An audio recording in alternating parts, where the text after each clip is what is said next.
ខ្លួនជនជាតិចិន4នាក់ពាក់ព័ន្ធករណីឃាតកម្មសម្លាប់ស្ត្រីភេទទី3និងអ្នករត់តាក់ស៊ីយកសពទៅញាត់ក្នុងលូនៅជ្រោយចង្វា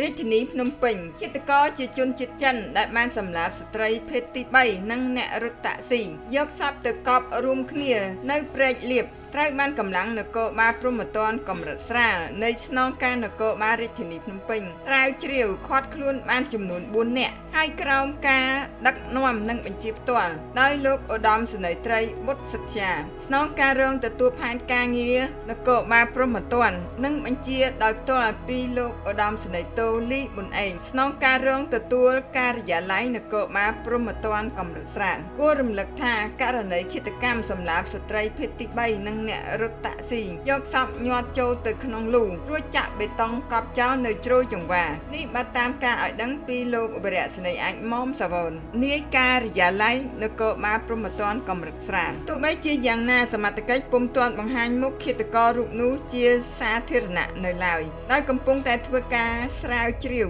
ដើម្បីឃាត់ខ្លួនជនសង្ស័យដែលពាក់ព័ន្ធបន្តទៀតសូមរំលឹកឡើងវិញថាស្ត្រីភេទទី3ជាបុគ្គលិកខារ៉ាអូខេម្នាក់និងអ្នករត់តាក់ស៊ីម្នាក់ទៀតត្រូវបានឃាតករជាជនជាតិចិនរឹតកនិងវាយសម្លាប់ដោយយកសពញាត់ទៅក្នុងលូរួមគ្នានៅក្នុងដីឡូមួយកន្លែងនៅសង្កាត់ព្រែកលៀបដោយចាក់បេតុងពីលើនិងយករថយន្តទៅប្លង់ចោលនៅស្រុកគៀនស្វាយឃាតកម្មដល់ព្រែកផ្សាយខាងលើនេះបង្កឲ្យមានការភ្ញាក់ផ្អើលឡើងនៅវេលាម៉ោង2រសៀលថ្ងៃទី1ខែមិថុនាឆ្នាំ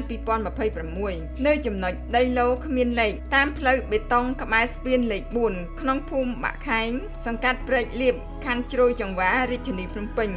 និងគាស់សពត្រួតពិនិត្យទាំងយប់ការឈានទៅរកឃើញសាកសពជនរងគ្រោះទាំង2នាក់បន្ទាប់ពីសមត្ថកិច្ចនគរបាលការិយាល័យព្រហ្មទណ្ឌកម្រិតស្រាលនៅស្នងការនគរបាលរាជធានីភ្នំពេញស្រាវជ្រាវឃាត់ខ្លួនបានជនជាតិចិនចំនួន2នាក់ពាក់ព័ន្ធទៅនឹងករណីជំរិតទារប្រាក់ជនរងគ្រោះហើយនាំយកទៅបង្ហាញទីតាំងខាងលើជនរងគ្រោះដែលបានស្លាប់បាត់បង់ជីវិតមួយឈ្មោះអែមកឹមស្រុនភេទប្រុសអាយុ38ឆ្នាំមុខរបរបើកបររថយន្តតាក់ស៊ីទីលំនៅភូមិជ្រោយអំពិលសង្កាត់ក្បាលកោះខណ្ឌច្បារអំពៅរាជធានីរបស់ខ្លួនបានបាត់ខ្លួននឹងទំនាក់ទំនងមិនចូលហើយគាត់ក៏បានទៅប្តឹងសមត្ថកិច្ចនៅថ្ងៃទី25ខែឧសភាឆ្នាំ2026ក៏បានទទួលដំណឹងពីសមត្ថកិច្ចថាប្រទះឃើញរថយន្តរបស់ប្អូនប្រុសនៅស្រុកគៀនស្វាយលុះនៅវេលាម៉ោងប្រហែលជា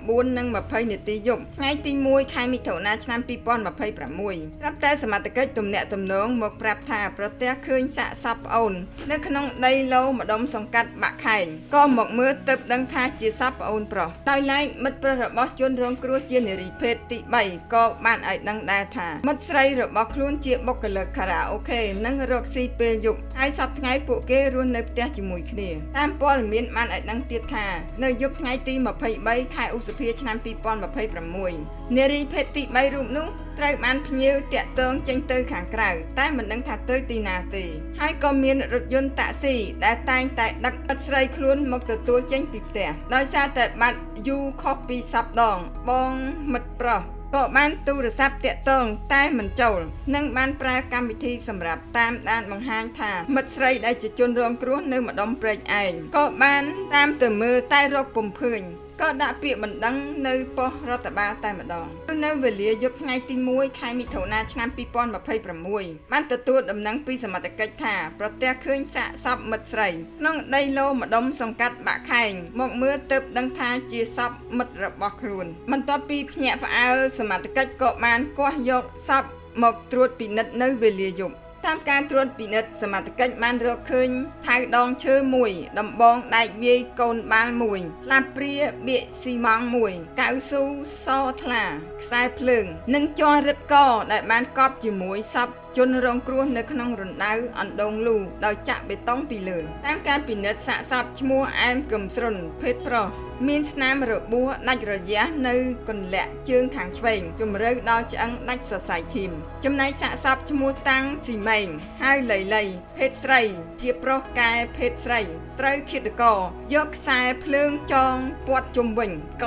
កំភួនដៃខាងឆ្វេងនិងជើងទាំងពីរដោយរឹតដោយខ្សែជ័របន្ទាប់ពីត្រួតពិនិត្យយ៉ាងល្អិតល្អន់លោកអង្គញាវិជ្ជបណ្ឌិតនងសវណ្ណរតន៍ គ្រូពេទ្យកុសលវិច័យអមតុលាការរាជធានីភ្នំពេញបានសន្និដ្ឋានបានថាសាកសពឈ្មោះអែមកឹមត្រុនភេទប្រុសស្លាប់ដោយរបួសកាប់ដាច់សរសៃឈាមទាំងអស់នៅកន្លាក់ជើងខាងឆ្វេងនិងសាកសពឈ្មោះតាំងស៊ីម៉េងភេទស្រីជាប្រុសកែភេទស្រីស្លាប់ដោយរឹតកសម្លាប់ជាករណីឃាតកម្មទោះបីជាយ៉ាងណាគេពុំអាចដឹងថាឃាតករដែលពាក់ព័ន្ធទៅនឹងករណីសម្លាប់ទៅលើជនរងគ្រោះទាំងពីរនាក់នោះត្រូវបានសមត្ថកិច្ចឃាត់ខ្លួនបានប៉ុន្មានអ្នកនៅឡើយដោយសារតែសមត្ថកិច្ចនគរបាលព្រហ្មទណ្ឌកម្រិតស្រាលនៅស្នងការដ្ឋាននគរបាលរាជធានីភ្នំពេញពុំទាន់បង្ហាញមុខជនសង្ស័យដែលជាឃាតករសម្រាប់ជនរងគ្រោះទាំងពីរនាក់នោះនៅឡើយ